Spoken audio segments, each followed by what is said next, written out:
Big பாஸில் பார்த்தீங்கன்னா இப்போ ஃப்ரீ டாஸ்க் போயிட்டுருக்கு. அதில் அர்ச்சனாக்கா இன்னைக்கு வந்திருந்தாங்க. ரொம்பவே அர்ச்சனாக்கு ரொம்ப இம்பார்ட்டன்ட் விஷயங்கள் சொல்லியிருந்தாங்க. சில அட்வைஸ் கூட கொடுத்தாங்க. நீ வந்து கேம் ரொம்ப சூப்பராக விளையாடிட்டு இருக்க. நீ வந்து எந்த ஒரு விஷயத்தையுமே அசால்ட்டாக எடுத்துக்காத. நீ உன் கேமில் மட்டும் ஃபோக்கஸ் பண்ண அப்படி சொல்லியிருந்தாங்க. அதே மாதிரி பிக் பாஸில் பார்த்தீங்கன்னா 80 நாள் கழிச்சு அந்த மணி பேங்க் ஆஃபர் கொடுப்பாங்க. அந்த பணப்பெட்டியை மட்டும் நீ எடுக்காத சொல்லி அர்ச்சனா கிட்ட சொல்லியிருந்தாங்க.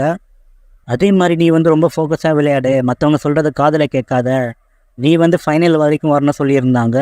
கண்டிப்பாக அர்ச்சனாவுக்கு வந்து பார்த்திங்கன்னா வெளியே நிறைய சப்போர்ட் இருக்கும், அவங்களுக்கு தெரியும். இப்போ அவங்க அக்கா வந்து சப்போர்ட்டான சில விஷயங்கள் சொல்லியிருக்காங்க.